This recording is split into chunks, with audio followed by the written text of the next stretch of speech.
Hi అండి అందరికీ. ఇవాళ మనం చేసుకోబోయే రెసిపీ ఏంటంటే మిగిలిపోయిన ఇడ్లీలతోటి ఉప్మా అయితే రెడీ చేయబోతున్నామండి. దీని టేస్ట్ అయితే చాలా అంటే చాలా సూపర్గా ఉంటుంది.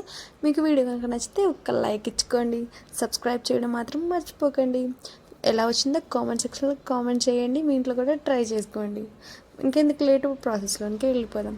ముందుగా ఒక ప్యాన్ పెట్టేసుకొని దాంట్లోని కొద్దిగా తాలింపు గింజలు, 2 ఎండుమిర్చి, ఒక పెద్ద సైజు ఆనియన్ని సన్నగా కట్ చేసేసుకొని వేసేసుకోవాలి.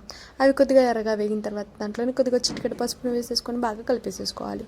ఇప్పుడు ముందుగా స్మాష్ చేసి పెట్టుకున్న ఇడ్లీ పొడి మొత్తాన్ని కూడా వేసేసుకొని బాగా కలిపేసేసుకోవాలి. మొత్తం కలిసే విధంగా కలిపేసేసుకోవాలి. ఇప్పుడు దాంట్లోనికి కొద్దిగా మాత్రమే సాల్ట్ వేసేసుకొని బాగా కలిపేసేసుకోవాలి. ఎందుకంటే ముందుగా మనం ఇడ్లీలోకి సాల్ట్ వేస్తాం కాబట్టి మనం కొద్దిగానే సాల్ట్ వేసేసుకోవాలి. కొద్దిగా చిటికెడు వరకు కారం వేసేసుకొని బాగా కలిపేసేసుకుంటే మనకి ఇడ్లీ ఉప్మా రెడీ అయిపోతుందండి. చాలా టేస్టీగా కూడా ఉంటుంది. పిల్లలైనా పెద్దలైనా ఇష్టంగా తింటారండి. లైక్